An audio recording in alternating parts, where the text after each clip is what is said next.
কই যাও তুমি? হ্যাঁ, কোথায় যাচ্ছ? ওইটা তো আমার টাকার ব্যাগ। গেট তো এইদিকে, তুমি ওইদিকে কোথায় যাচ্ছ? এই যে বাইরে এইদিকে।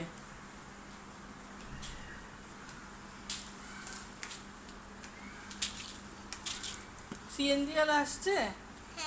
হ্যাঁ, ঠিক আছে, তাহলে আমার বাসায় যাচ্ছ না? ঠিক আছে, তাহলে গেট খুলে দেই।